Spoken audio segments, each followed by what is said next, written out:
Oh my god, no! This is public!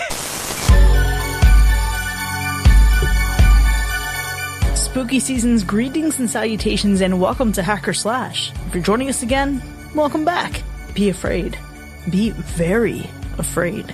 If this is your first time listening, welcome to the party. We are a horror movie review podcast dedicated to telling you whether a movie is a hack, a total joke, a waste of time, or a slash. Totally killer. Pun intended. We believe horror is for everyone, and as such, we're rating these movies with the perspective we've gained from our varying walks of life and the flavors of fear we fancy most.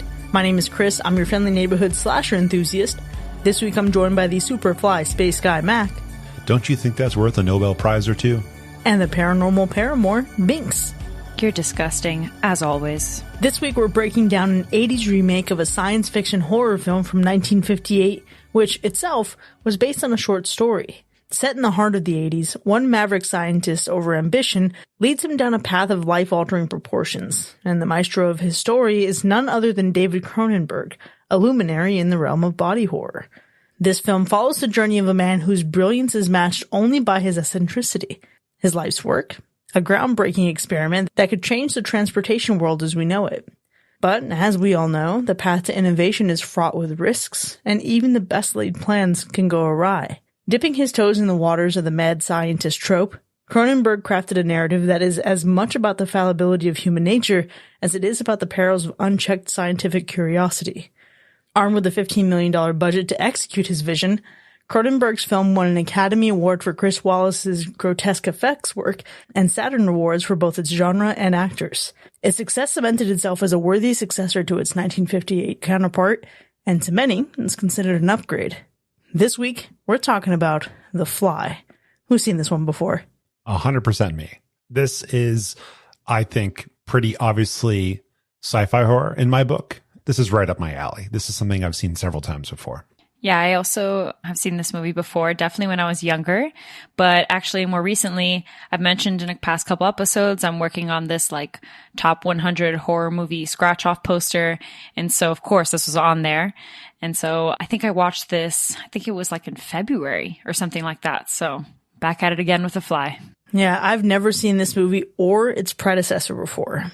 And so I decided actually this time around I would watch them both back to back. Normally I'd watch them in chronological order. That's just my preference. But I opted to watch this one first to get the cleanest slate possible for it for this episode. And I've only seen images of the poster, a couple shots of Jeff Goldblum, and several images that led me to believe it'd be super gross. And that's the biggest expectation that I had, right? So I expected things to escalate quickly. And I thought they would be absolutely disgusting. I also realized, brace for shock, I've never seen a Cronenberg film. The closest I've ever gotten to one is seeing him play a role in Jason X. I cannot believe you just said that on our podcast. Well, here we are. Jason in Space. Famed Cronenberg film. Famed Cronenberg film. Uber Jason. My God. I don't even have words. I really don't. I'm kind of speechless. Look, okay, obviously I am a big Cronenberg fan, and hence why I'm speechless. I can't even believe that we have not reviewed a Cronenberg film until now. So that's to me. We're waiting for you this whole time. Maybe that's what it was. I don't really know. I don't even know if I can give such incredible insight regardless. I just really like his movies. And really the reason is, and I've shared this in our past episodes, like I grew up watching Tim Burton films, but one film in particular outside of him was Cronenberg's Existence. It's one of my favorite movies. I've rewatched it so many times. And I think that because I grew up watching Existence, a couple other Cronenberg films, but like mostly remember Existence, I'm convinced that I've just been able to take Cronenberg's version of body horror. Never really any other horror movies up until like Terrifier probably that like just changed the game for me to like just like gore again. But just his movies in particular, you just know you're watching a Cronenberg film, and I can like withstand his type of body horror. So even now when I rewatched The Fly earlier this year, and again to do this episode, like I was expecting what I was going to expect every single time I see Cronenberg, something that will be gross. That's for sure. It's interesting. I didn't really go into this with the whole like gross expectation. I've seen it. I know what to expect and all that kind of stuff. But this viewing, that's not even what I was concerned with. I was mostly thinking about a young Goldblum and a young Davis. That's what I'm expecting to see. I don't think they really peaked until much later. I don't know if they actually have peaked. I think Goldblum is probably at his peak now. So it's interesting that like I'm excited about seeing them in their youth and seeing them before they've become such like well-known, I don't know, like just staples of film. This is when they were still fresh. Yeah. And so that was what I was looking forward to, was seeing them fresh, not so experienced. Seeing the two of them together, I was just absolutely floored by how captivating they both were. I think this might be my favorite performance of his in anything that I've seen him in. And I think it's also because this movie made me feel so many things. And I can think of like really 5 words in particular in this order: captivated, disgusted, shocked, appalled, intrigued. First of all, how dare you steal my word? Because literally I wrote one word for this, which was captivating. Yeah. You know, this film is absolutely going to like just grab your attention and keep you going as the story goes. It's not because the story is so like intricate and amazing or whatever. It's just the performances keep you just wrapped up in everything, right? And the story is interesting enough. It's a sci-fi story. It's a good one. It's been used in other kind of circumstances. There is an episode of Star Trek, which is not one of my favorite episodes, but it's a good episode. It's from Star Trek Voyager season 2, episode 24. It's called Tuvix. And it's a very similar kind of setup where, you know, they use transporters in Star Trek, right? And so they transport 2 people and they combine them into one person. And then they got to figure out if they can split them up. And is that moral to do so? Ooh. But yeah, the story's good. It's obviously older than the movie, but I think the characters are what keep you just drawn in, and the visuals. The special effects in this movie are like just stupid good, especially for 1986. Even if they're not that great, they're just really good. Captivating. That's what this movie is. So thank you for throwing it out there first, because I would have said it 12 times. And me with the 13th time, because it is captivating, 100%. You know what it is in particular, though, for me? I know that this movie is revered as a fan favorite. I mean, it's on my poster for a reason. A lot of my friends love this movie. Some even consider this their comfort movie, which I think is hilarious, because I can't imagine seeing some things in this movie as comforting, but whatever. For me, it's that Jeff Goldblum and Gina Davis, you guys brought it up earlier, they are just incredible in this movie. And me in particular, of course, I'm going to be all about seeing a fine as hell Jeff Goldblum. All right. It just hits different when it has to do with him and a fly, but I'll forgive it. And as the youth say, they like to say this word Riz, which is basically he has charisma. That's Jeff Goldblum as a person, and his character is basically him. It's nuts. He is one and the same with this main character, and it's just so good. That's what makes it so captivating to me. And then on top of that, taking it a step further, bringing in Gina Davis. At this point, a little bit of pop culture here, but at this point, both of them were actually dating, or I think they had just gotten married or something like that. So that's also what has to do with the tension and the chemistry between the two of them, because they're actually married or together. Granted, they definitely got divorced later on, but whatever. We forgot that part. Remove that part. Oh boy. It was actually a problem though. So they had to kind of separate them while filming because they were so close. Their vocal patterns started to be too similar. So they had to break them apart to stop that. God, the sexual tension. It's crazy. I think it's called chemistry. Chemistry, tension, everything, all of it, everything. Captivating. Great that you bring that up, because to me, and this is probably kind of a joke a little bit, nothing really surprises or disappoints me about this movie. If there is one thing to surprise me, I hope that this isn't too much of a spoilery connotation, friends, but I just gotta say it. I'm just surprised by how horny flies are. Is it just me? Is it the fly or is it the man? That's the real question. I think it's the man for sure. You think it's the man? Mm-hmm. I don't know. In the countless times that I've seen this movie growing up, a little bit, more in my teenage years. I saw it once or twice in college, but even this year alone, I think rewatching it now, I was like, damn, Bianca, there's a lot of sexual heat going on in this movie here. Have you never noticed this? I'll see your horniness being a surprise, and I'll raise you. I am absolutely shocked how long we linger in things. Shit doesn't just immediately hit the fan in this movie, and that's fucking wild to me. It's like you're watching the shit hit the fan, but in slow motion. You're left to suffer through the shit's journey to the fan, piece by piece, particle by particle. Oh. And the deterioration in this movie is insane to me. Particle by particle. That was a visual moment for me. Listen, this whole fucking movie is a visual moment. Yeah. And I'm also surprised how intense this story feels the longer it goes on. Because it's a sensation of just, when you think things couldn't possibly get worse, there they go, getting worse. Yeah, I think is it Reservoir Dogs where they spend a good amount of time talking about storytelling, especially when you're telling a lie? Is that what I'm thinking? Yeah. And it's like a really good long joke where you have to add lots of details to make it seem really vivid. That's what they did here, right? Cronenberg was like, okay, we know what's going to happen. We saw the 1958 movie, but we have like 2 hours to do it. So let's just take our time showing you everything. Literally everything. Surprisingly, like they probably could have shown him going to the bathroom more. That we saw enough of it, not using the bathroom, but going into the bathroom. And I believe he could have found a way to have him going into the bathroom even more. I don't know. That was nuts. Yeah. I was surprised. I mean, I knew kind of what to expect, of course, in terms of the film, but I forgot, because it's been so long, how hard in the paint this movie went with the special effects. Like all along, all the shit hitting the fan that you mentioned, Chris, every small detail, all the changes all along the way. I forgot just how crazy they went. And there's a scene in the film that I can't tell you about because it's a spoiler right now, but there's a medical procedure referenced, and it is so disturbing of a scene, right? And I remember that there was like something referenced, but I forgot just like how vividly they showed this very disturbing scene, and they show you the prop, and the special effects are too good and too gross and grotesque, really. And that just like completely escaped my memory. I was really just focused on the fly and not everything else going on. Oh, gosh, yeah. See, that's where I really struggle with this movie. And not like struggle in a bad way, but I mean, I feel like I had to survive this movie in some ways. Not the way that I had to survive Neon Demon or The Devil's Rejects, nothing like that. But while nothing in this movie terrified me, I was genuinely disgusted.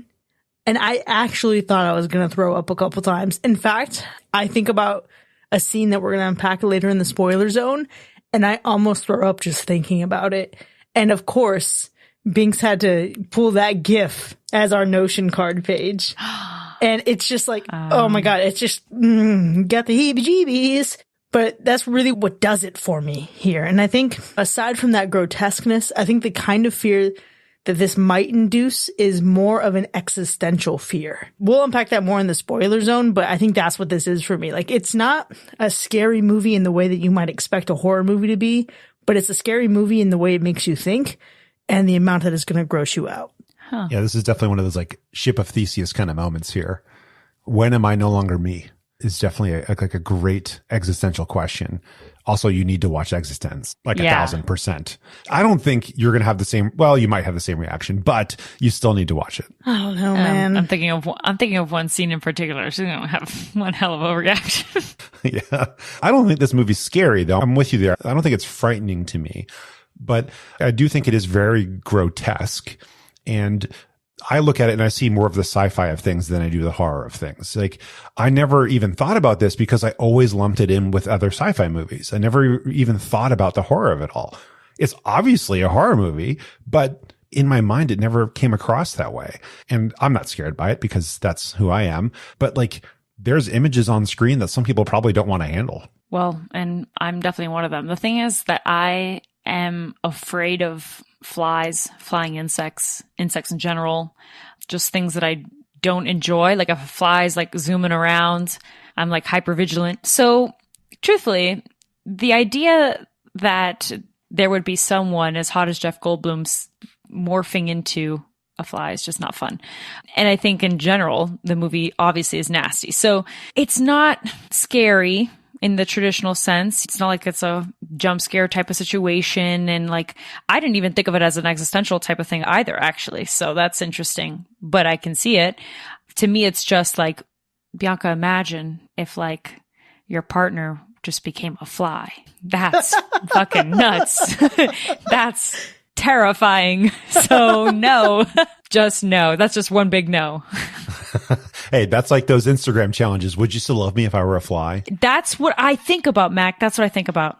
That's what I think about. Would you still love me if I'm a fly? We're going to pack this in the spoiler zone. I have a whole thing about it because I can't even comprehend the slow particle shit hitting the fan moments such as this is terrifying in and of itself. Okay.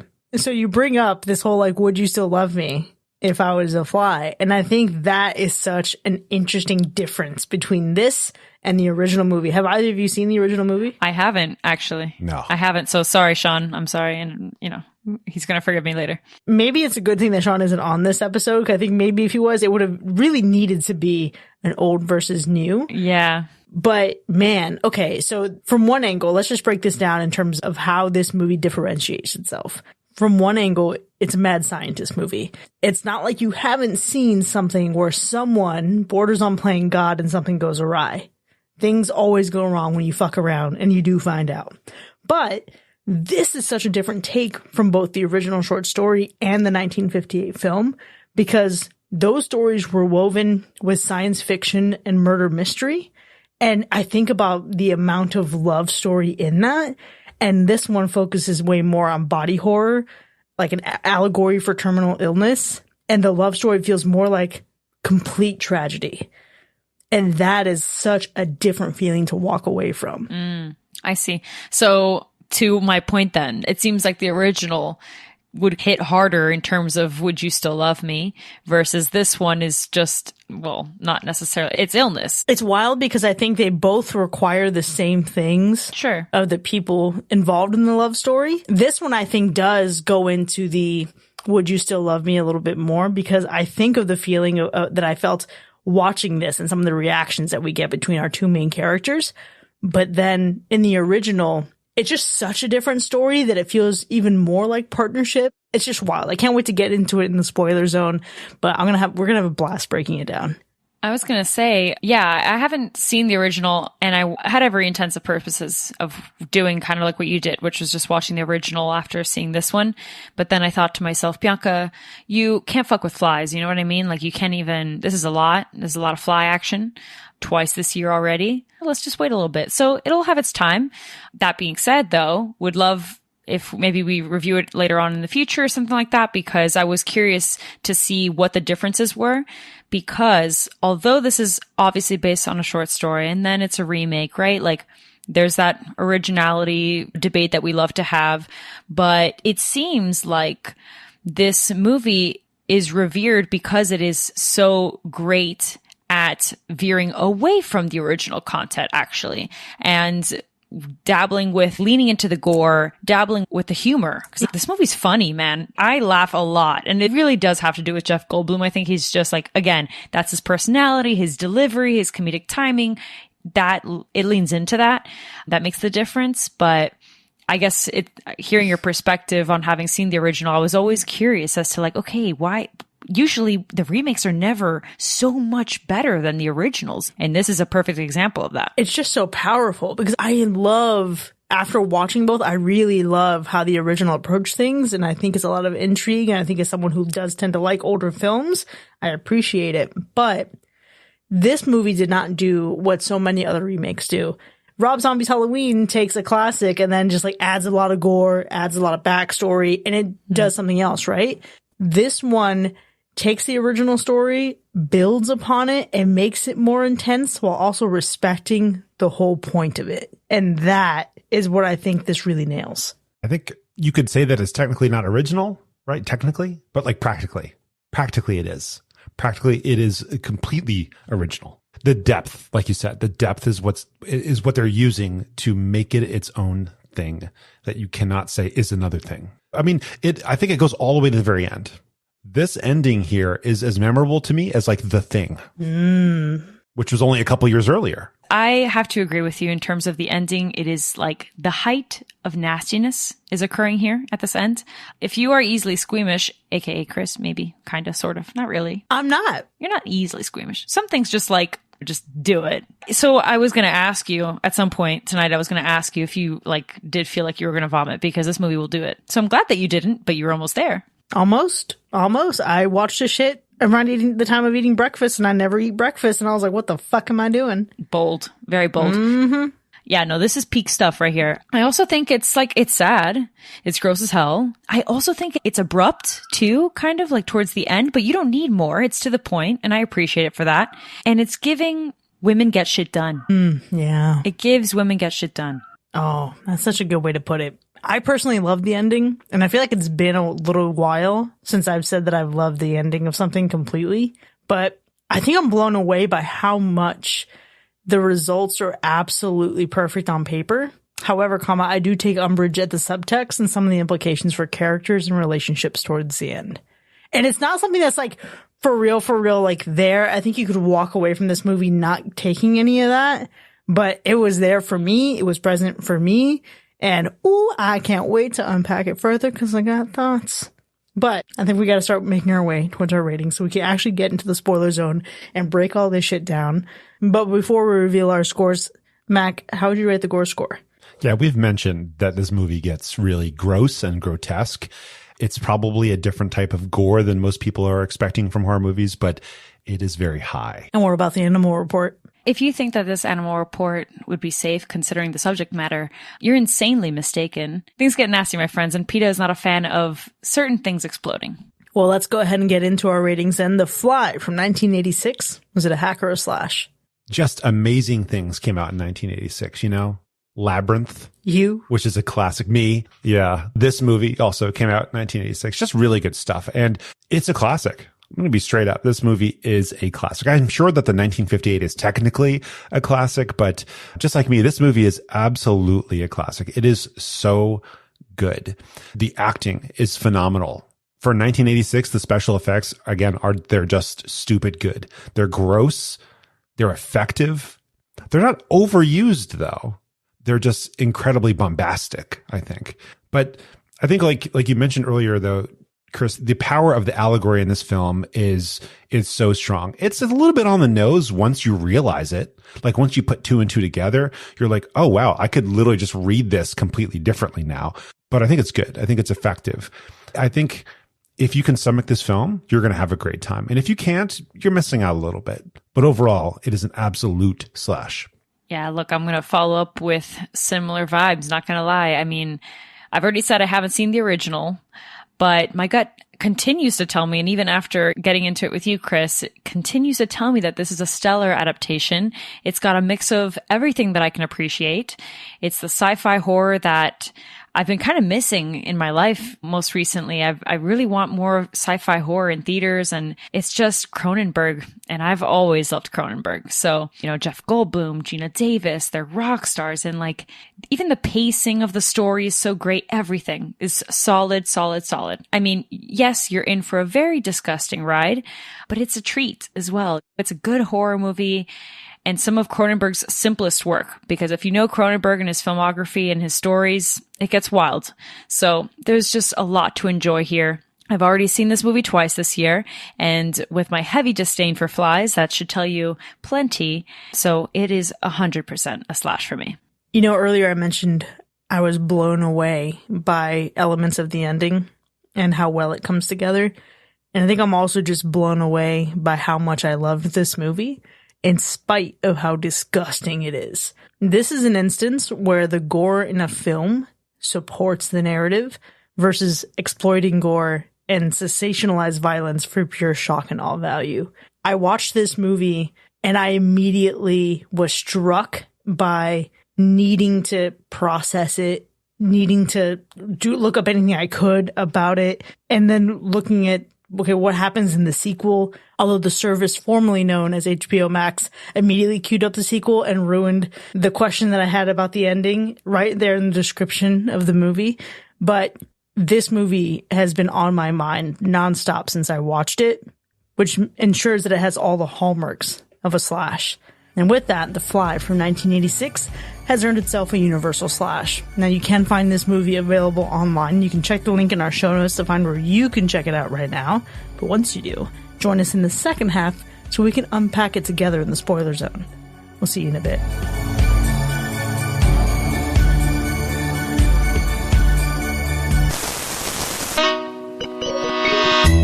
Are Are you tired of endlessly chasing screaming teenagers through the woods or across the campsite? It's 2023, folks. Shouldn't there be an easier way? Well, my gory friends, there is. And it comes in the shape of today's sponsor, Brundle Pods. Directly from the mind of Seth Brundle, Brundle Pods is here to revolutionize the chasing game. With one step, you can instantly teleport from your gloomy hideout to that isolated cabin in the woods. Just imagine, no more tedious late-night treks, no more tripping over random branches, no more hitching rides with clueless teens. And the best part? You can maintain that oh-so-iconic slow walk and still catch your victim in no time. Brundle Pods. It's like Uber, but for the psychopath on the go. Use the code HackerSlash to get a free teleportation test drive today. Terms and conditions apply. Warning. Occasional fly transportation may occur. Brundle Pods is not responsible for any potential DNA mixing, monstrous transformation, or existential crisis. Don't let those pesky, spry teens outspace you again. With Brundle Pods, they can run, but they sure as hell can't hide. Brundle Pods, because horror waits for no one, and now, neither do you.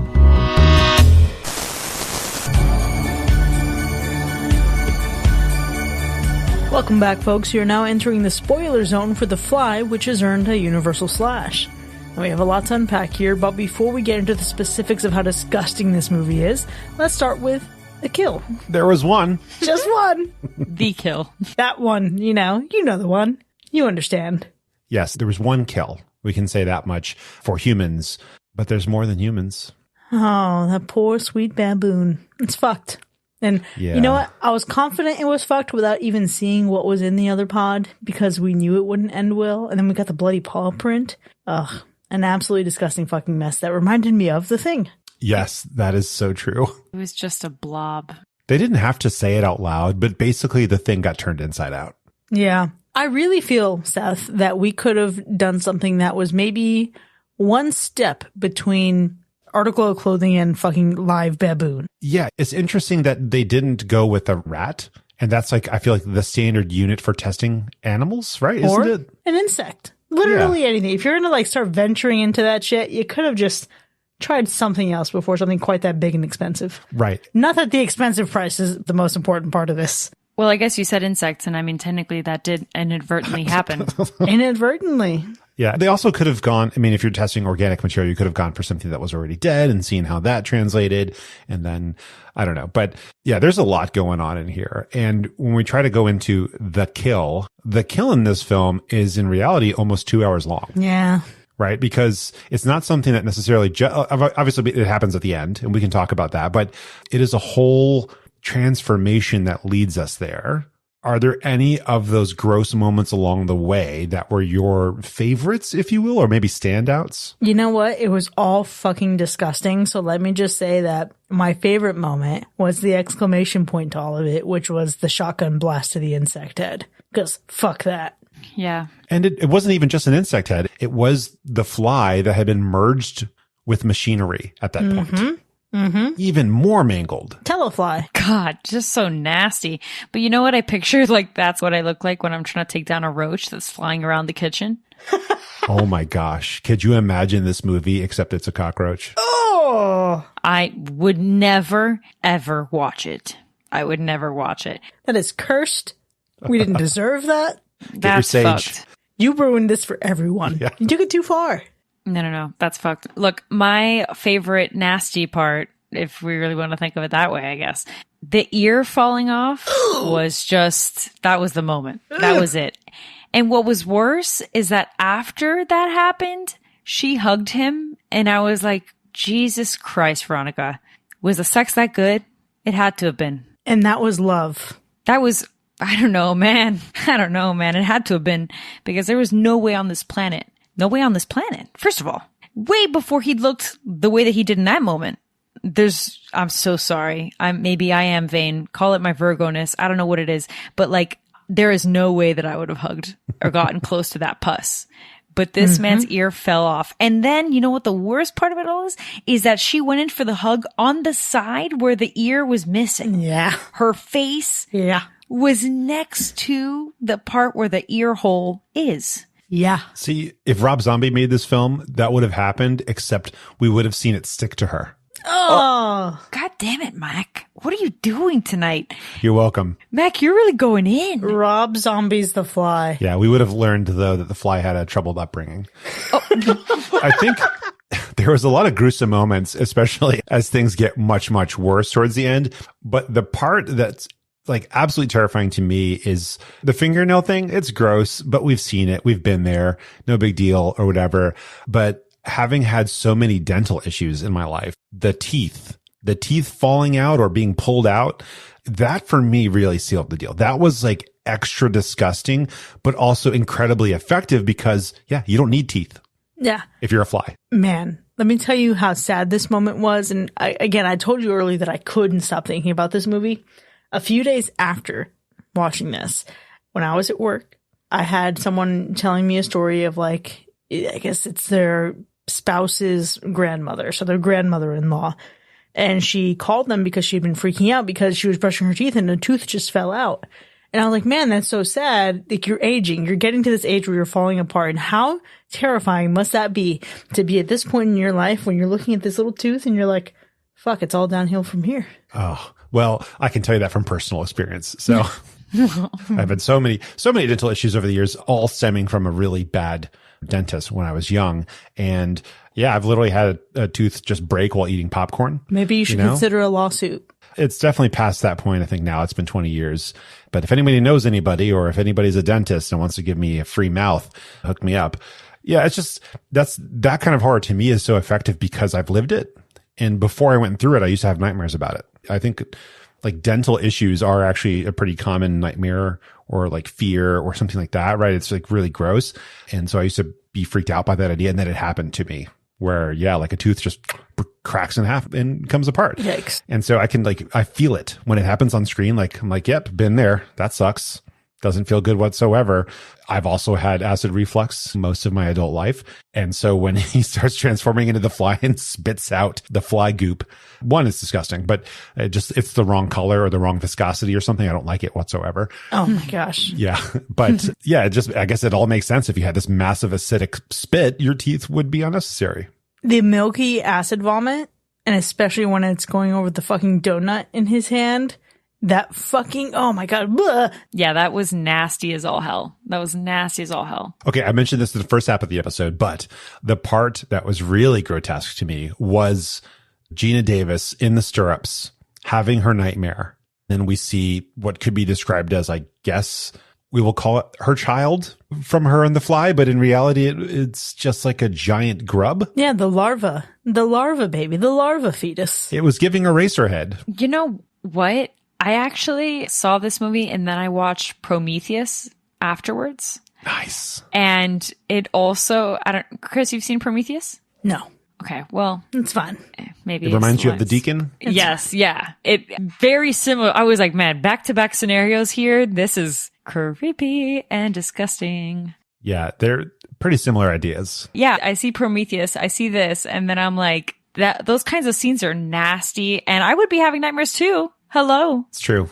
That's true. That's the saddest part is, like, in reality, what if their child were completely normal? Is it a disease that's passed on because genetics and all that? Yeah, I mean, this does hit differently with the changes or the challenges to women's reproductive rights that we've had as of late. So watching this for the first time ever and having this narrative in the landscape of how and where and when we're living, it hits. It's kind of crazy because I feel like when we got to that part, I think I also had like that same effect on me, right? Where I'm watching that and I was like, man, it's a very different landscape now. Very different landscape. Listen, and I know that we're going to talk and get into some scenes in a minute, but I have to just say that was my favorite scene in the movie because of the evolution of the feelings I felt from a few seconds before to a few seconds after. There's a moment where Stathis is challenging her, saying that you can't go. What if he's contagious? And she's saying she has to go. And in my mind, I was like, listen, babe, he already ejaculated in you. If it's contagious, you already have it. And I was thinking purely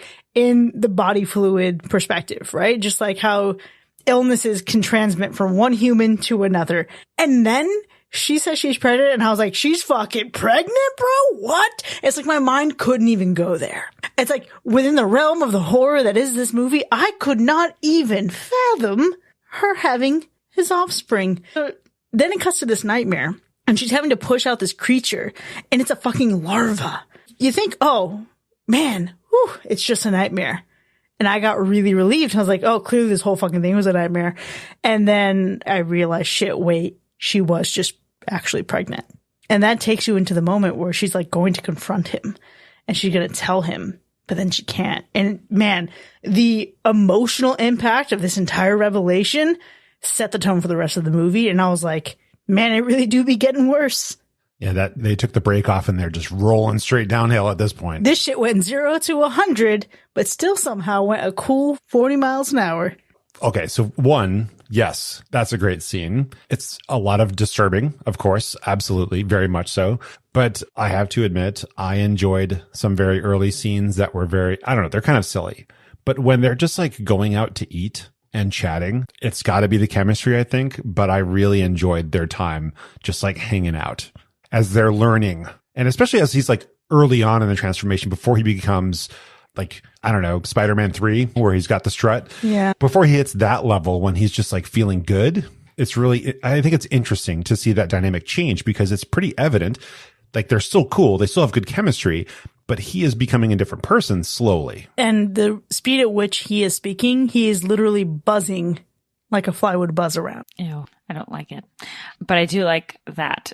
What you were mentioning, Mac, about like the earlier moments. Some of those moments, there's like a visual thing that I like about Cronenberg that he did, which was he kind of made it seem like it was found footage perspective, but not fully because he was using like the camera that she was using to record the documentary or whatever, right? So I thought that was kind of nice. And it also kind of just made it a little bit more like, I don't know, like you really could read the chemistry and then working together through those perspectives. So I love that. And to be honest, my favorite scene is Seth being basically an Olympic gold gymnast and doing full on Spider-Man 3 and just flip-flopping all everywhere. Veronica in the background. I mean, hell, that was me. I'm out here like scoping like, damn, all right, gymnast. Okay. I see you, you know? There's the horny binks. Look, you're going to tell me that Jeff Goldblum flip-flopping around doing all those kinds of crazy things with crazy forearm strength is it going to make you feel some type of way? I mean, he's a good-looking guy. It's impressive. Say maybe not Chris though. Maybe not. Okay, obviously. Or me. Listeners, right? Come on, somebody. I can't be the only one. It's impossible for me to be the only one. Quite literally, I know that I can't be the only one because Gina Davis married him. So, hello. It worked. Now, the caveat here is that, of course, at this point, he is starting to become a fly, and that hits different. That does hit different. It is funny. We've kind of jokingly mentioned Spider-Man because, you know, Spider-Man goes through a similar transformation, and in some cases, he becomes Man-Spider, right? And it's like, oh gosh, if this was the plot of Spider-Man, it would be such a very different movie where we see the horror of it. And that would be, listen, Marvel, make Spider-Man a horror movie, okay? Make The Fly, but in spider form, okay? You can do it. It'll sell a bunch, whatever. But in this film, it is interesting because, like, I feel like we've mentioned pacing. The pacing is great, although steady. Somehow, they're able to give us a feeling of acceleration. So it's like we know that things are going to happen. We can tell that something's changing, but the rate at which the change occurs is increasing. And I think they just do a great job here showing that. Like, that's one of those great scenes where it goes from like, I'm feeling good and I can have sex for 5 hours. All of a sudden now he's like a gymnast and he wasn't before. He was the super nerd. And then like it goes real quick into the next phase. And it just like keeps accelerating to the very end of the film where, of course, we get that just massive visual of his complete body changing. But it's impressive that you can show acceleration while keeping a steady pace somehow. Even with him like going to the fridge and like just starting to grab things and like even the way that he's talking, like you said earlier, like it's the subtle methods that they're using to pick up the train, right? Like keep it moving really quickly to get you to understand like he's slowly transforming, but nothing that makes you feel like, oh, we're going 0 to 5,000 from 1 second to the next in a way, I guess. At least that's how I felt. I think it was very subtle at first until it becomes visually apparent that he is like really getting gnarly. And I think that's what Chris expected, right? Which is what most movies are going to do, is it's going to be, there's a before and there's an after. Most of the movies are going to take place either in the before or the after, right? And this movie lives in that gray. It lives in the in-between where it's changing the whole damn time. Yeah, man. When you're talking about the progress or the rate at which he changes and it feels like an acceleration while also not feeling like an acceleration for the story, I think the closest my brain can get is if you are standing on the side of the highway and you see someone just drive by at 100 miles an hour, you're like, holy fuck, that is fast.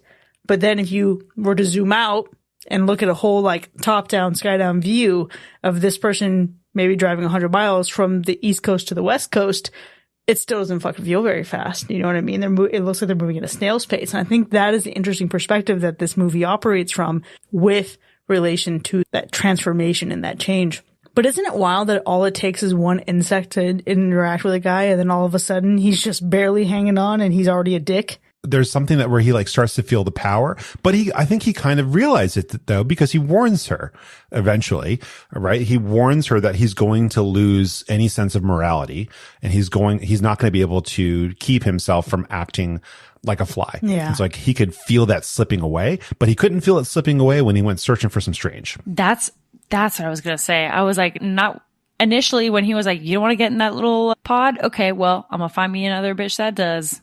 Mm-hmm. Literally. It's kind of like how he put it that way. And I'm like, man, all right, well. It's true. It's absolutely true. And I think the reason why I think it shifts so much for me is because even though he was charming and you could think he's a well-intending person, even when we meet him in the beginning, as charming as he can be, he's pretty fucking smug. And he says some pretty fucking creepy shit. And it seems as though perhaps he's not as predatory as he has the capacity to be because he's so fucking focused on his work. You know what I mean? But even then, he's still a little predatory. He's still like, for this work to be such a fucking secret, he whips it out the first second he meets a pretty woman. You know what I mean? Like, he takes her to his place. He doesn't explain a lick of anything. And then he scoffs at her not being able to piece it together. She's like, it's two, what? It's like 2 phone booths. What the fuck? You know what I mean? Like, it's just a little bit of, ugh. You know what it reminds me of? Hear me out, okay? There's a scene in Barbie where they reference like how men can be sometimes, and especially like talking to women when they're trying to flaunt and flirt and stuff like that.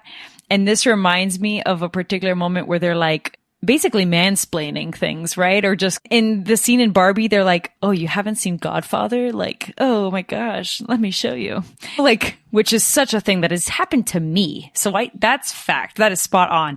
This is kind of that. Where like, Seth is like, oh, you don't get it? Oh, let me explain it to you. Which just goes to show you that Veronica is a representation of women in STEM or in STEM adjacent spaces where like they are surrounded by men that basically belittle them constantly and feel like they have to explain to her shit that quite frankly, like, sir, sorry if I don't understand one simple concept. You're out here basically transporting things and failed. So, but the other element is that he's not even using his fucking words. He's using jargon. He's using so many fucking technical terms. And she's like, what the fuck, bro? If you're that smart, have some fucking social instinct. You know what I mean? Just like bring it down just a little bit.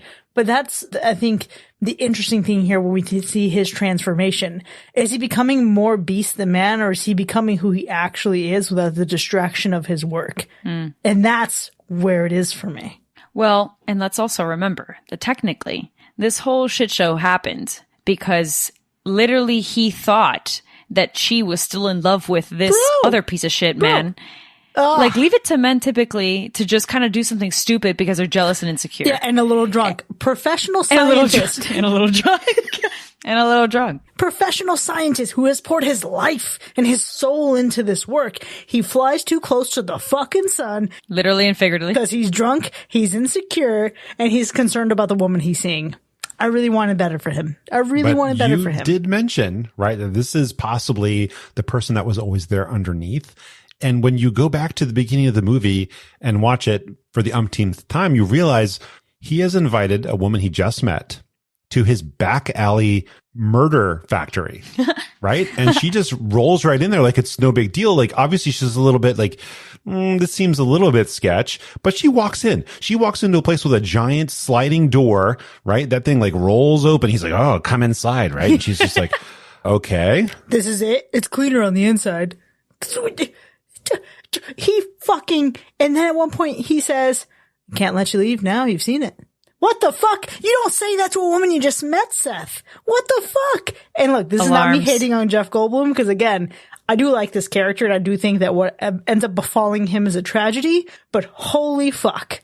No, okay. So wait, Binks. Their romance to me is the one place where the pacing doesn't make sense, right? Because it's kind of shown that there, like, something's going on, and he's of course very charming, and she's intrigued, and she's there to do a job, but also intrigued by this individual.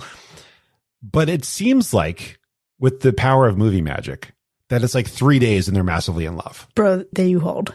It's giving the U-Haul. You're right. You're right. There you go. And I don't know that we need a montage of like her notebooks stacking up or him like pacing or anything like that. That's too cliche, but there is an issue there. Maybe that's actually what they're showing us, is that they quickly fell in love with each other that hardcore. But I have a feeling that whole sequence actually took a lot longer than it seems on screen. But you know what it is to me? It's that, like, I think because I knew that they were already together, like, as actors, I think I just overlooked that and just bought in, because when you remove that part, really what it comes down to is it's lust. It's not really love, because like from the get-go, at least even rewatching it just now, like the first 20 minutes of the movie, you're already like, are they going to fuck or what? Because they're just like, she didn't even like waste any time per se. Like she was there. She was like, let's go. She did her little thing. She made that move. I was like, all right, girl, let's go. But like, again, that's lust. Now all of a sudden you're like being all cuddly and stuff like that. I'm like, ma'am, all the red flags were there and you still made a bold move. Let's recalibrate for a second. You know what? Let's recalibrate. She is Veronica. She is famed, intrepid journalist. She is the horror genre's Lois Lane. If she was also mixed with Gale Weathers, and Gale Weathers starred in a sci-fi film and wasn't quite as cutthroat, that's a mix. Wow, that's a recipe. But what drew her to Stathis? You know, because we can kind of see, okay, they have this special chemistry, right? So Seth and Veronica, they quickly look into each other's, maybe that's what it was. They were at the little gathering. They stared into each other's eyes and they did that social experiment. They somehow had the feelings for each other or the hots for each other. But her and Stathis, was it a power dynamic? Is that what did it? I would actually say that it wasn't the power dynamic that did it in terms of her maybe admiring him, but it certainly was a power dynamic that exploited it. And I'm going to let Binks take this one, but this man is a literal piece of fucking human garbage. Oh my God, I hate this character so much. He literally, okay, going back to what I was saying earlier about Veronica being a woman in STEM or STEM adjacent, you know what I mean? Like he is basically weaponizing his like power and like his role and using it against her constantly throughout this film. I mean, at one point, he literally, after being so shitty, is like, well, we can't even just like have sex, like casual sex. I was like, sir, this is a movie from a long time ago. And why does this still remind me of men today? Like, yeah. I'm scared. I'm scary out there. Because the patriarchy and misogyny never fucking changes. It just alters its shape slightly. Yeah. Okay. Look, all I'm saying is like, you really have to have tremendo cojones. You know what I mean? Like you have to have some gumption, okay? To make a statement like that after all the things that you have already done, sir. But you know what? That's why my favorite quote. That's when she responds to him, "You're disgusting as always," because I'm glad that that's established. Now, everything that he does after the movie, it's like, let's hold on to that fact, please, because it is very clear that that's all he is, a very terrible and disgusting man. He breaks into her apartment and takes a shower. Sitting there on that couch like he just, like he owns the place. Sir, who are you? Oh my gosh. She tells him to get out. She wants the key. He says he'll keep it. I fucking hate him. I absolutely hate him. And I have some other specific words reserved for him as we get later into this episode. But this man stalks her. He fucking stalks her. And then it's like this trauma bonds them together. And I fucking hate it. I know that you said The Fly 2 was spoiled for you. My hope at the end of the film was that he goes through this experience. She goes through this experience. He's like, oh, this brings us closer together. And she goes, no, thank you. But no. That was my hope secretly, because I've never seen the sequel, but that's what I prayed would happen. It was, she'd be like, oh my God, thank you for saving me. This was so traumatic. I'm quitting, by the way. You're no longer my boss, and appreciate it. Have a good life. Okay. So I hate to break it to you that there are some things that might be disappointing for you that don't even have to wait for The Fly 2. Now, Binks was looking at some deleted scenes, and there's some details there that really grind my gears, that stoke the flames of pure discontent in my soul. I am happy, though, that at least his hand and his foot paid some kind of price. I was going to say, Brundlefly, thank you.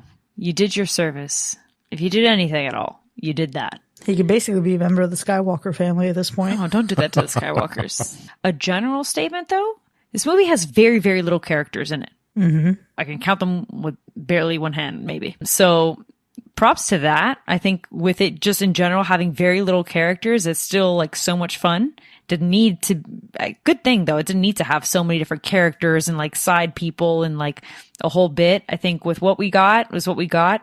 And sure, Seth, unfortunately, is just, his Riz just became a little too much of an asshole vibe towards the Fly end. And then Stathis was really just a piece of shit. So unfortunately, the main characters, to some extent, are not so splendid, but we didn't need everybody else. Or rather, we didn't need more people. And the few others are just like, obviously the doctor, Cronenberg, who's the gynecologist, like little cameos here and there, but they're not necessarily like big roles. So it's kind of nice though, right? Because it feels a lot cleaner, even though the movie is disgusting and gross. Like the makeup of the film, it's smoother because they didn't add extra crap to it. They focus on just what we needed to focus on. For a very complex story, this is a very simple movie. Yeah. And that's super weird to say. I think it's honestly a testament to Cronenberg, to the entire team and the creative force behind this movie, because this had so many opportunities to lose you and it still just kept you hooked right in. And again, this is for sure one of Cronenberg's like simplest, like to the point stories. And it could be because it is an adaptation of an adaptation. So like, it's not like he could really just take it and run with it like he has his other ones, right? But the thing with Cronenberg is that like, it's not just the body horror that's his mark. That's his most notable one, obviously.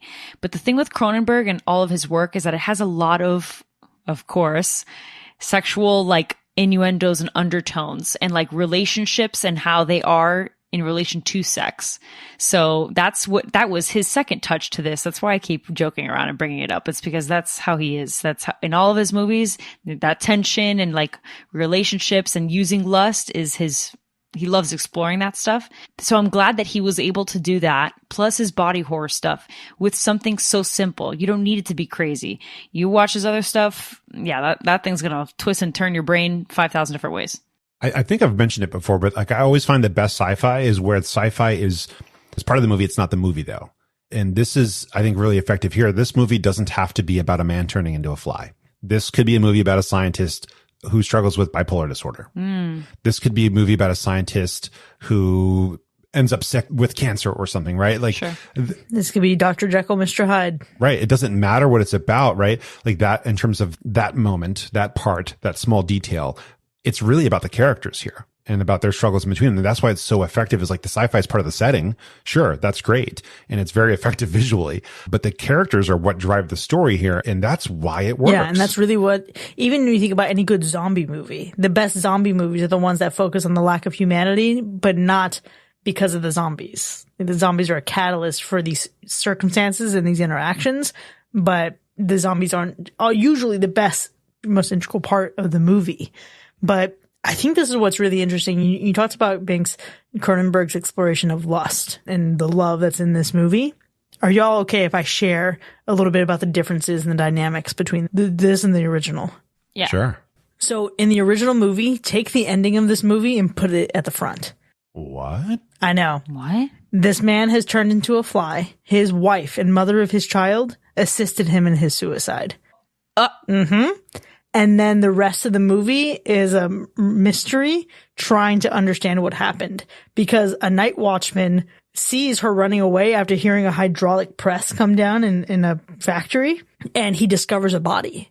He's like, what the hell? There's so much blood, etc. Vincent Price plays the guy's brother.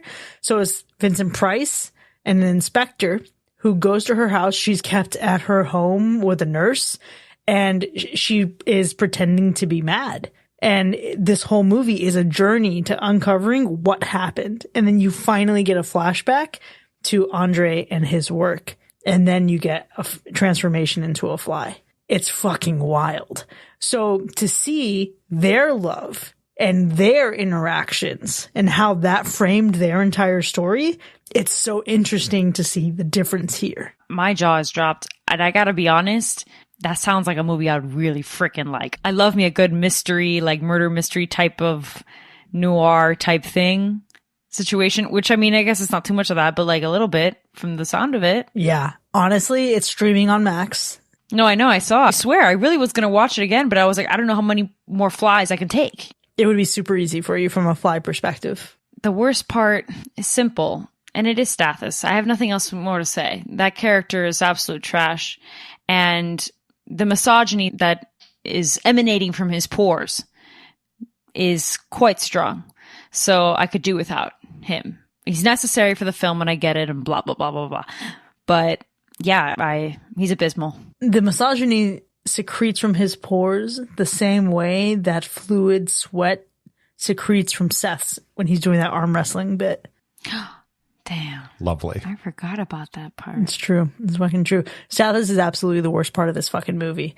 And I think the worst part of it for me is seeing the way that he and Veronica are bonded together through this trauma. And I want to think at the end of this, right, that it's not the case, that it doesn't happen. I want to believe that at the end of this movie, she walks away, Mac, just like you were saying. But what kills me is that when you queue up The Fly 2, well, for me, I didn't even have to try. It just kind of got suggested to me immediately after. It's revealed that the son of Seth Brundle is the main focus of the movie. So what kills me is knowing, and on top of Stathis, this is the really worst part of the movie, you're kind of left in the suspension of, did she or did she not eventually get her abortion? Did she or did she not eventually get to act on the decision that she had made? And you would like to think maybe she did, but you find out she didn't. And that fucking devastates me. And to know that and the stress of that kind of situation and to see the way she's bonded to Seth, it kills me. It reminds me very much of a friend I had who was in similar circumstances with facing that exact decision. Do I or do I not? And it allowed a moment for a very toxic and dangerous person to come back into her life. And the stress of that time bonded them together. And I saw that every moment. I saw Stathis and Veronica together. And I'm like, fuck you, you literal piece of shit. You do not deserve her. Or even to be in her orbit. Well, knowing that there was a sequel and looking at the cast and not being interested in it, I feel good that I was not interested in it, because now I feel like it would actually make me feel really bad about The Fly as a concept. So thank you for the spoiler. I'm going to say that. So thank you, because I probably would have been like, I'll watch it one day, maybe. Listen, listeners, I know that I should have probably not spoiled that, but I think you deserved for it to have been spoiled. And it's also not a secret. I think it's like at the very beginning of the movie. It's the synopsis, probably. I'm sure that mentions it too. No, it's a synopsis. It's a synopsis. Because when I looked up Stathis, and I saw like the unreleased endings that are in the DVD, like the special edition DVD of The Fly, it pulled up The Fly 2. And the synopsis outright, like the first sentence says that it is the main character is their son. So we're not necessarily spoiling. You could have literally Googled it and been distraught and sad about it. So you know what? Look, Chris Wallace, he directed that movie, and good for him, because he won the Academy Award for this one. And like, I see what you were trying to do, sir, but you fumbled, and I'm so sorry. Well, I'm going to follow that up. I can't top that for worst part. So I'll say that the whole Spider-Man 3-level strut downtown to find somebody willing and then snapping some dude's hand off of his arm in an arm wrestling contest, like that whole just extra level of becoming Stathis, that whole segment was so gross as well that I think is a good runner-up for worst part. So we've talked a lot about good old Stathis and bringing up how The Fly 2, what it's about. Again, no spoilers because you could look it up. But I do want to bring up this ending that I was talking about, this epilogue. That's basically an epilogue that's in the collector's edition of the DVD. Because I want to read it aloud, see what you guys think about it. So it says here that it was shot 4 different ways, this unused epilogue, right? And essentially what it was, the ultimate epilogue that they ended up solidifying but still not using is Veronica seen in the bed with Stathis. So already alarms sounding off. It's a no for me, dog, already. We're already at strike 1. Having married him. Strike 2. What the fuck? Strike 2. Sometime after Seth Brundle's death, she awakens from another nightmare in which she gives birth to Brundle's child, and Stathis reassures her that she is safe. That's red flag number 3, because I don't want to believe a damn thing that this man says about reassuring of anything, but I go back to flag 2 where you married him, so there's that. A League of Their Own, you're already out, Gina Davis. Oh, God. He says to her that the baby she is now carrying, having presumably aborted Brundle's, is his. 4. 4 strikes. You know what? Bullshit. 4 strikes. Veronica then falls back asleep, and she then dreams of a beautiful human baby with butterfly wings hatching from a cocoon and flying off towards a distant light source. Like a fairy. Metamorphosis. Basically. Yeah, get the fuck out of here. Honestly, strike 5 for falling back asleep and feeling safe enough to fall back asleep with that predator in your bed. Ew. And some more ill. Now, the other versions, right? Because they were shot 4 different ways, but that was the main one. The other ones are like the same thing, but Stathis saying that there is no baby. There's one where she wakes up alone in her bed, and in that version, she is clearly still pregnant with Brundle's baby, but she has that butterfly baby dream or whatever. And then the third one says the same thing, but she is not like having that dream, but then she's not pregnant. So we've got a combination of a lot of things going on there with those 4 different ways. Clearly, they just couldn't make up their mind and then just scrapped all of it and didn't even show us any of it. For the better. But apparently, I'm reading here, it says that the epilogue did not fare well with the preview audience and ended up being cut from the film because no one wanted to see Ronnie end up with Stathis. Good. The audiences did right. So I'm glad that the people agreed. Yep. Wow. Put me in those focus groups, bro. Yeah, I mean, first of all, we don't need an epilogue, right? I think the film without it is so much better. Yep. And apparently the audience agreed. So there you go. Look at that. You know what? Even for it being better, I think where I struggle is I really loved this movie. I don't know that I can ever really watch it again, though. Now, I say that because I need a long time of waiting before I can stomach it again. And then even if I do, I feel like I need to make sure that my mental health is in a way better place, because I fear, quite genuinely, what kind of existential dread I could fall into if I compare this to the deterioration of aging while I'm deteriorating as I age. You know what I mean? Like, it's a real slippery slope. I'm so glad that I watched this. This is like on my list now of my all-time favorite sci-fi horror films, right beneath Jason X. Just kidding. But I don't know that I could do it again for a long time. That's fair. I mean, it's a lot. I've already seen it. Look, I've already seen it twice this year, so it's not going to happen again for this year. However, you have heavily piqued my interest in watching the original. I wasn't going to. I was going to give it some more time, but that's probably going to happen now. But once I do that, I'm going to save this for like next October, like next spooky season. I'll be rewatching it for sure. I love this movie. I think it's so fun. And I will say, like, I've had that gap of time in between earlier this year having rewatched it and like the most previous time, right? So it's been a bit, and I don't want to like oversaturate myself with too much like fly vomit and whatnot and haughty Jeff Goldblum, but it's a good like sci-fi spooky season movie, in my opinion, to kind of have in the rotation every now and then. I've seen this movie before, and I'll see it again quite happily, I should say.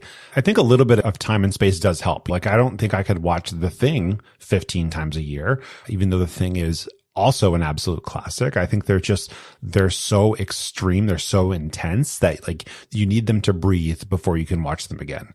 So like this was like the perfect time to watch this for me because it's been a while.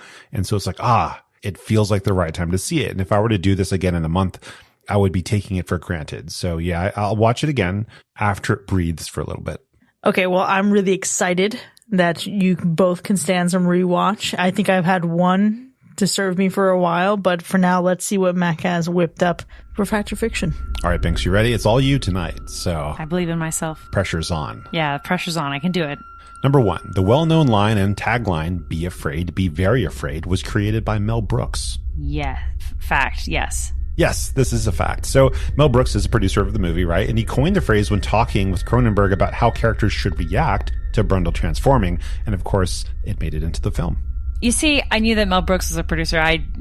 Mel Brooks is very talented and a smart individual when it comes to film. So I was just confident that, like, I would hope that he would have came up with that idea. How'd you go? Nice. Okay. Look at me. I got this. All right. Number 2. Cronenberg was attached to the film from the very beginning, fending off 5 other directors who ferociously fought to direct the film. Okay. I'm going to say fiction. I feel like they really wanted to go, well, damn. Bianca, think of his other films before this. Okay, no, never mind. I'm going to go with fact. You had it right, though. It is a fiction. God, no! He was the first desired, but he was busy making Total Recall. Robert Bierman was actually brought on instead. Then Bierman unfortunately had a family tragedy that took him away from the film, and Cronenberg's time in Total Recall also ended unexpectedly. The rest, they say, is history. This is why I have to go with my gut. That's right. All right, go with your gut on number 3. The president of 20th Century Fox called casting Jeff Goldblum an absolutely horrible mistake. That is a fact. That's a fact. Oh, can you tell us more? Do you know more? I think yes, because I think I remember that they had other people in mind. Like, other people were like kind of like auditioning and really wanting this role, and it was like a few people until they just like, fine, we're gonna do Jeff Goldblum. And then, okay, I'm getting ahead of myself. Okay, no, I'm gonna leave it there, because what if I'm wrong and then I'm gonna sound like an absolute clown? So no, this one is a fact, right? So part of this is, right, the makeup team was like, to do what we need to do, we need somebody who has, like, somebody with very small ears, somebody who doesn't have a large nose bridge, right? But they're like, no, we need Jeff Goldblum. And they're like, okay, we'll make it work. The guy's amazing, right? But yes, the president of 20th Century Fox called casting him an absolutely horrible mistake. But he was like, you know what?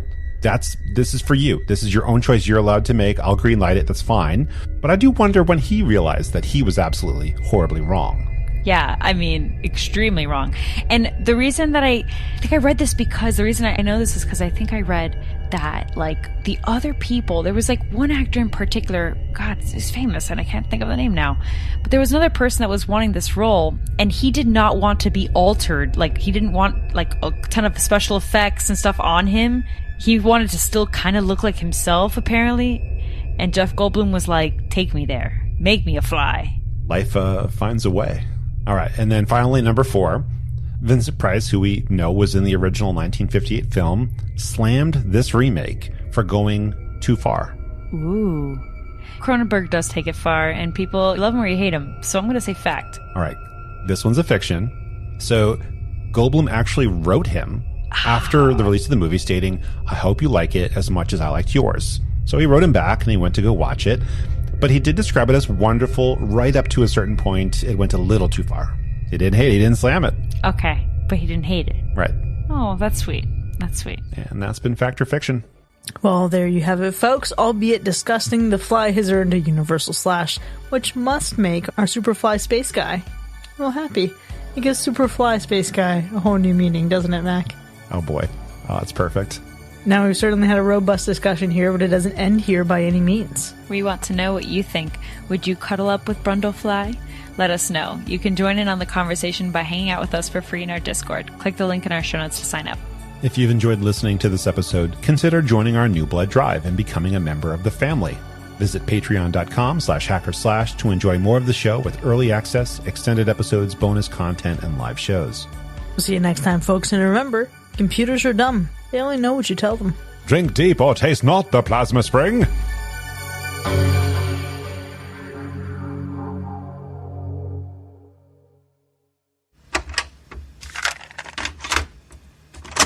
Holy shit.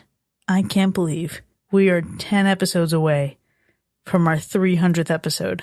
How does that feel? Fucking insane to me. Yeah. This is the longest commitment of my lifetime. I've been doing this show longer than I was in the Navy. Oh. That's crazy. That's kind of mind-blowing. I know. It's wild. I've been doing this show longer than my longest relationship, and I've been doing this show longer than I've been with my current employer, which has been my longest employer. That's wild. Yeah, but I'm still, like, and even the Navy, that's kind of crazy now that I put that into perspective. Now I'm thinking about it. It's so fucking weird. 10 episodes away. And also like 300 episodes consistently. Yeah. That's dedication. Without missing a week. Without missing a week. Since we switched to weekly, we were bi-weekly when we first started. And then we did take like a 3-month hiatus in the very, very beginning. But like, fuck it. Since then, since episode 8, 9, 10, whatever, we've been doing it every week. That's wild because my first episode was episode 52. Fucking crazy, dude. And I haven't been obviously on every single one, right? Like I've taken my breaks obviously here and there. You have not. No breaks. So it's kind of wild to imagine 250 episodes that you've done and that I've been on some of them or most of them, let's say, since the first episode, which to me seems like just like 2 years ago in my mind. That's what it feels like. Yeah, it feels like it was like a fucking weird time loop. It's so interesting that you say that because I was working on something for the Letterboxd account and was kind of like logging, the movies that we've done in our earlier days. And I noticed, that your movie was like early in there. Yeah. Like your first episode was like really early. Ryan's obviously as well. And Alexis, like so into Paris as well. Like all of you guys have been in it for a bit. I love that. It doesn't make sense to me though, because to me, I'm still a late addition in my mind, because like I got the start by listening to the podcast while driving. It's so fucking weird. And sharing my thoughts with Chris about why Alexis was wrong. That's, goodness. It's specifically when I finally shared my thoughts. I forget how actually, I don't know if Chris, if you told me about the podcast and so I started listening or somebody else told me about it, but somebody else must have told you about it because I definitely, you probably knew about it from me, but I never encouraged you to listen. I was not 100% quite sold on being proud of it early on. Yeah. So Pet Sematary is the one where I listened and was like, I'm going to talk to Chris when I get back because they're wrong. Everyone else is wrong except for Chris on Pet Sematary. Which Pet Sematary? Like the original or the 2019? No, the 2019. Oh. Yeah, except he didn't even wait until he got back because he texted me while he was en route to Georgia. Yeah, I think, because there's just like a point in North Carolina where I always stop, So it's probably like, I got to fire one off. I'm pulling over. It needs to be addressed right away. That's right. That's incredible. But you know what? You feel like just such a part of the show, man. Like, I don't even remember, obviously. I mean, I do remember. I remember a time before Mac and a time before Alexis and a time before Ryan. Sure. But I don't acknowledge that as being the real deal, I think. Interesting. You know what I mean? Because it was so distant. And things have changed so much. It just feels like such a faint memory. I would imagine, even think about it, where it's nearing 6 years at this point, who you guys were as people. I mean, I was a different person even just a year ago.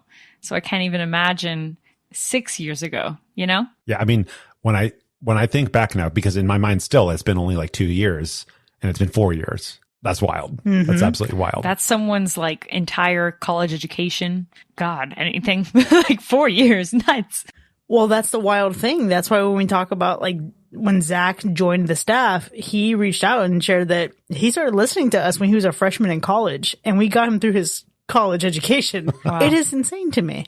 But man, even thinking about where life was for me in 2017 when this show started. Okay, I had this memory actually a couple months ago in our Discord server. MoviePass was a thing. Yeah.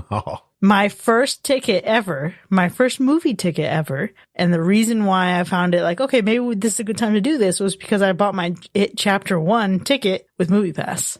Which is interesting because MoviePass is now making a comeback. I probably died out again, but think of how much time has passed that's when it was a thing and it has now made a comeback. Yeah. Yeah. Ooh, wow. Man, we really live and die by the times, huh? That's nuts. Well, and you know what? Time is also flying so quickly, even for Sean and I. We're nearing in just a month or two, I think, more or less. It'll be a year since we joined. Yeah. Which is also kind of crazy. Oh my gosh, yeah. I know that Sean joined, the movie came out that Sean did for his very first episode at the end of September last year. Mm-hmm. So right around now is when that movie came out. And then I think we're a couple weeks away from when he actually started recording. But yeah, this time last year, I hadn't even met you yet, Binks. Nope. Wow. I think this time last year, I was still going to trivia for sure. Yeah, I was going, but I was really just starting to make it a routine, actually. Very fun. Wow. Very interesting. An extra special and extra weird feeling is looking at the episode synopsis for my first episode, where it says, this week, the Hacker Slash team welcomes Mac, a special guest, to help review the 2019 Summer Creature Feature Crawl. Whoop. And it's so weird. It's so, Binks, have you looked at your first episode and like reread the episode notes or the synopsis? No, but I really should. Granted, good old Terrifier. How fun. Yeah, so Terrifier was a rewind, but then Terrifier 2 was the public episode. I wonder if I called you out as a special guest. I can't remember if we still started doing that. I don't know. My style guide is a little off. I'm not consistent anymore. But also, what a fucking way to start the show. True. Let me see here. My gosh, how cute. I will say, my opening quote apparently was, ew, why is mine so sticky? Which, honestly, that tracks. Considering what my opening quotes tend to be, which is quite sweet. So Terrifier 2, we didn't specify you in the notes, but we did mention the essence that is you. So we said, this week we welcome a new team member as we check out Terrifier 2 2022. Oh, you know why it is? I think because we did the rewind first. Mm-hmm. And then I was like, yo, so you want to stick around or what? Yeah. It was kind of like a seal the deal beforehand. Yeah, I remember. I think it was like literally one day to the next, back-to-back recording. Really just a lot of things happening in that like 12 hours. For real, honestly. Instantly, I was like, yes. Which, so grateful. I think you and Sean have been such great additions to the team. And man, I think even think about last year this time, Mac, do you remember how absolutely stressed out I was with like, what the fuck are we going to do? Yeah, I do remember. And now look at us, you know? Yeah. Look, Ma, no hands. Oh, it's so fucking good. I feel great. But let me tell you, I have this confession that I can't believe it's taken 300 episodes to get to The Fly. I was just as shocked, honestly, when we were talking about, what the, spooky season was going to look like, what movies we were going to do. And the fact that The Fly hadn't been done, with me being the crony baddie that I am. And also, I gotta say, to your point earlier, Mac, your first episode being, creature feature thing. And look at us. Somewhat, kinda. It's kind of funny because I never realized that we never did The Fly. Like it just never computed in my brain that we forgot something, Yeah, I think it's one of those things where you just assume, yeah, of course we've done it. And then you realize that we haven't. And then you're like, oh shit. You would think that about a lot of things. But as it turns out, 290 episodes later, there's still a lot of shit we haven't done. Oh, absolutely. Absolutely. It's funny because first of all, crony baddie sounds like you have Crohn's disease, and you're like owning it, so that's kind of an interesting phrase. Live your truth. Right. That's what the cronies. I bet you if you Google it, it's probably somebody uses that in that way. But it is kind of funny that have we actually done any or many David Cronenberg films? This is the first. This is the first one. That's what shocked me the most. You know how I know? Because I made a comment. No. And I had this exact face where I was shocked and stunned and appalled. No. And I know I mentioned this obviously in the actual episode, but I'd never seen a David Cronenberg film. You withheld that information from me. Yeah, sorry. It's interesting, I have seen David Cronenberg films for a long time and enjoyed them without realizing they were David Cronenberg films. I literally watched David Cronenberg on Star Trek. And for some reason didn't compute that was his face. So it's like David Cronenberg, unfortunately, we've just taken him for granted, I think. Yeah. I mean, I've seen another Cronenberg film before seeing David Cronenberg because I watched Infinity Pool in August with our Discord community. Right. But I just want to say again, as a crony baddie, I'm proud of myself for not only dabbling in a little bit of Cronenberg, both father and son, for this spooky season, because I mentioned in the episode, name the Cronenberg movie. I've probably seen it. I'm still working through a couple that are kind of really hard to find though, that I don't remember. Like Crash, I did not see growing up, and I probably should have never seen it growing up, but I'm still wanting to find it so I can see it. I know plenty about it. There's so many good ones, guys. So many good ones.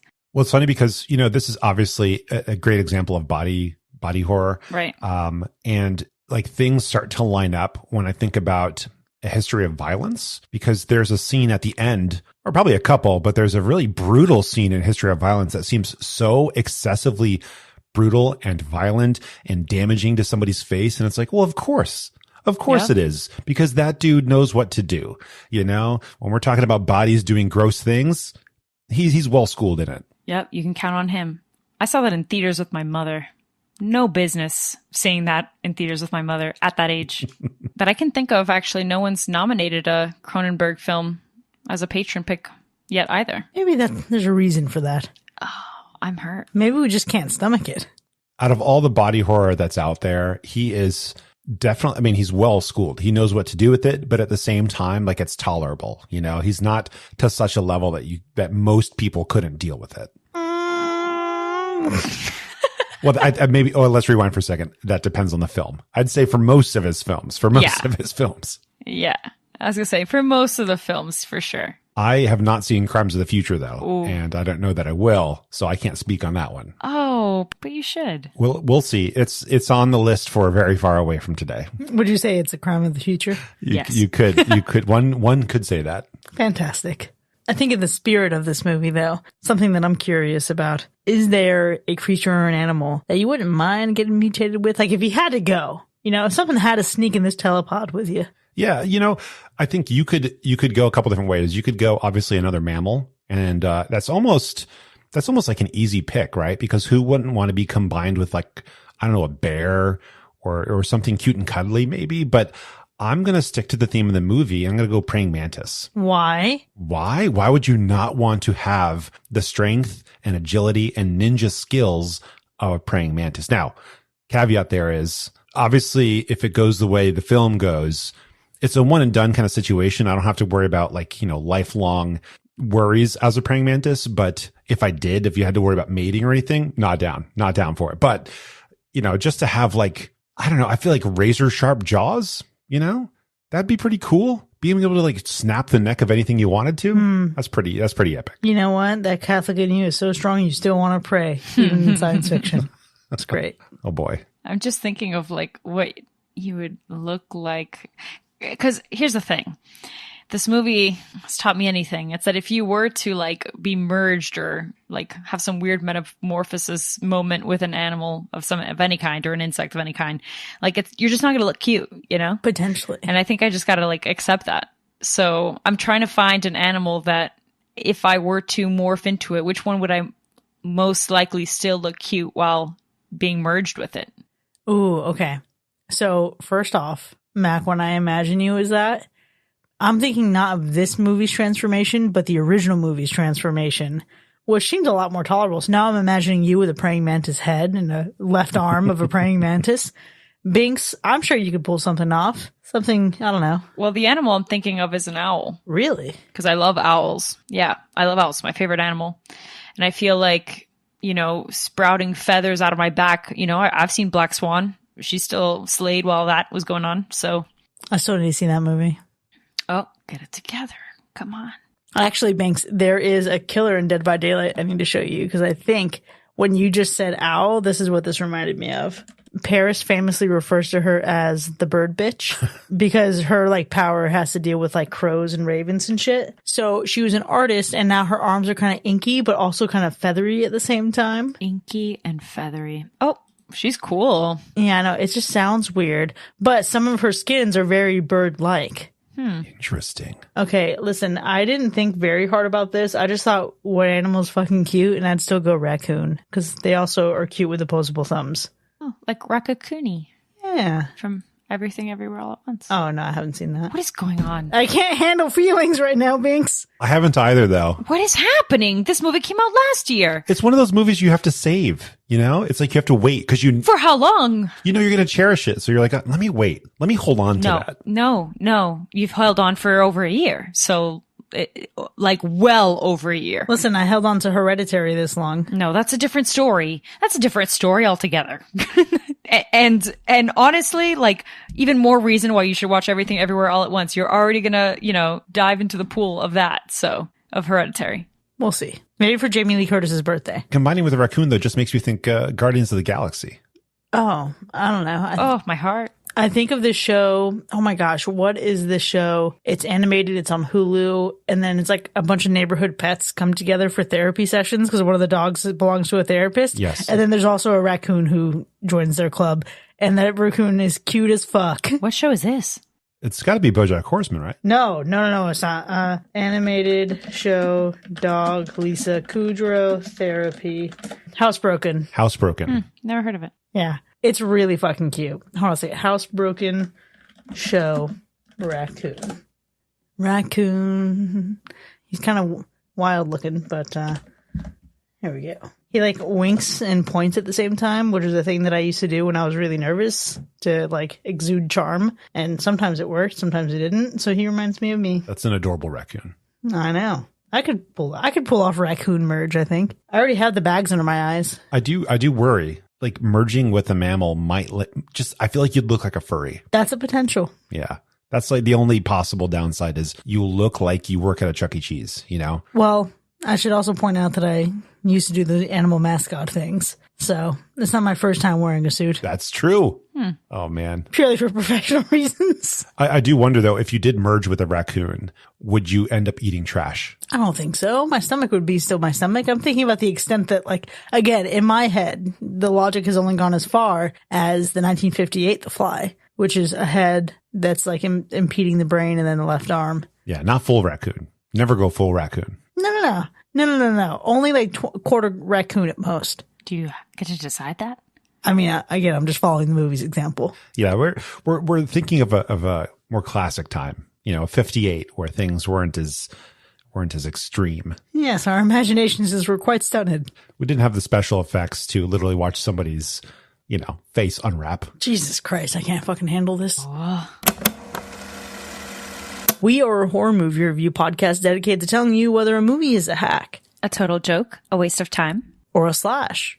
Totally killer. Pun intended. It works because she thinks this is a total joke. But not a waste of time.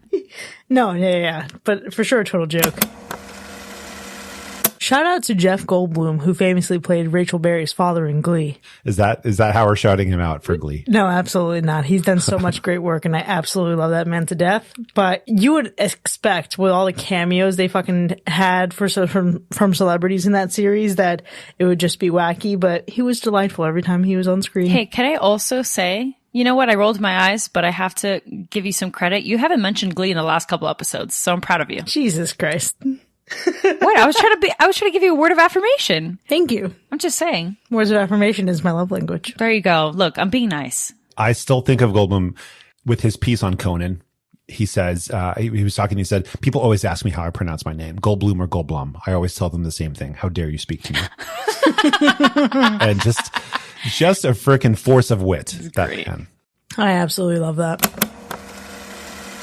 Not one of my favorite episodes, but it's a good episode. It's from Star Trek Voyager season 2, episode 24. It's called Tuvix, and it's a very similar kind of setup where, they use transporters in Star Trek, right? And so they transport two people and they combine them into one person. And then, they got to figure out if they can split them up. And is that moral to do so? Hold on. So Matt can now be out here citing specific episodes of Star Trek and he gets nothing. He gets an ooh, but I bring up Glee one time. Well, you know what it is? It's because you mentioned shouting out Jeff Goldblum in terms of Glee. That's what it was. That's what it was. It's relating the two. They definitely got divorced later on, but whatever. We forgot that part. Remove that part. Tragic. That makes me feel as bad as I feel knowing that Johnny Depp and Winona Ryder stopped dating. I think about that all the time. The one that got away. Think about it. Flies probably procreate often. Right? Or like mini flies everywhere, or I mean, they have to if they're going to make use of their 1 month lifespan. So, exactly. So is it really the man or is it the fly? I think it's the fly's atoms stripping down the man's intelligence and critical thinking and reducing him down to more primal level. Are you sure you weren't the horny one? No, I promise I was. Well, it's Jeff Goldblum. You know what?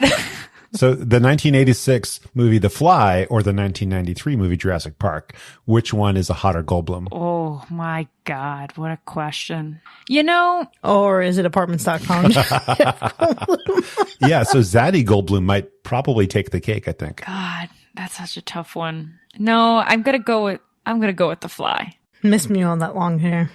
I'll see your horniness being a surprise and I'll raise you the lingering of things. I think they're able, the depth, like you said, the depth is what they're using to make it its own thing that you cannot say is another thing. 100%. And then, I'm sorry, the visuals that we get in this movie, absurd. They ain't got none of that in 1958. Oh, of course. Not a single fucking Of one. course. Not a single fucking one. No, I could imagine. Man, side note completely. But forgive me. You say The Thing, and I still... Yeah, so it's a part of obviously my top 100, and I can't seem to freaking watch it because of the first 10 minutes has that husky, and Cullen just won't stop barking at the freaking screen. And I'm one of these days I'm gonna finally rewatch that movie. It's been ages. I don't even think I've actually, forgive me, I don't think I've actually seen The Thing from start to finish ever, in my life. I think I've seen it in clips and stuff like that because I remember some parts, but I'm trying to rewatch it, and you mentioned it now and I'm like, God damn it, this movie follows me. Guess we're doing a rewind in the winter. It just follows me everywhere and I can't seem to finish it because of my freaking dog. Yeah, your dog needs to get a babysitter. Things get nasty, my friends, and PETA is not a fan of a baboon exploding. So there's that. Spoilers. Things get nasty, my friends, and PETA is not a fan of certain things exploding. Like eating 4 pounds of Taco Bell, huh, Mac? Oh, yeah. You understand. Yes, one human kill. That's where it was. 1 human alcohol, please. That's what we do in the Shadows joke. I'll watch it, okay? I'll watch it. Good. And Binks, I mentioned this earlier, you chose this as the image for this movie in our Notion database. So respect to you because I love you and I appreciate you for doing it. But holy fuck, it's haunted me every day. I can't wait for this episode to be done being published so I can just get it off my Notion. I have to be real honest with you though. I didn't even think about it. I put it there and it's just hitting me now that you've had to stare at that. Every single day for months. And that is the part of the movie that made me almost throw up. Oh, yeah. Every single time I open the Notion database, I just scroll down just enough to hide past it. I'm surprised you didn't change it. I would never. I appreciate Binks's work too much, and I know how to deal with the consequences of my actions. I didn't do it, and she did, so I'm not going to change it. It's okay. We're even. I watched Insidious. Now you had to stare at the... Yeah, really. One day of watching this is really worth an entire fucking quarter of months, a quarter of the year. Yeah, it's been up there for a while. I'm so sorry. It's okay. I love you. Kind of makes me want to go celibate because I'm just like it. Wow, that must be so difficult for you. Oh, well, yeah. There are other solutions. Never. Okay, God damn. I wasn't thinking to the extreme that you were thinking. Fuck.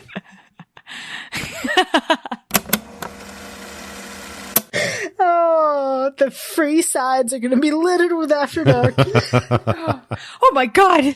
No. This is public. But holy fuck. Holy fuck. And then they fuck. So. God damn it. Sorry.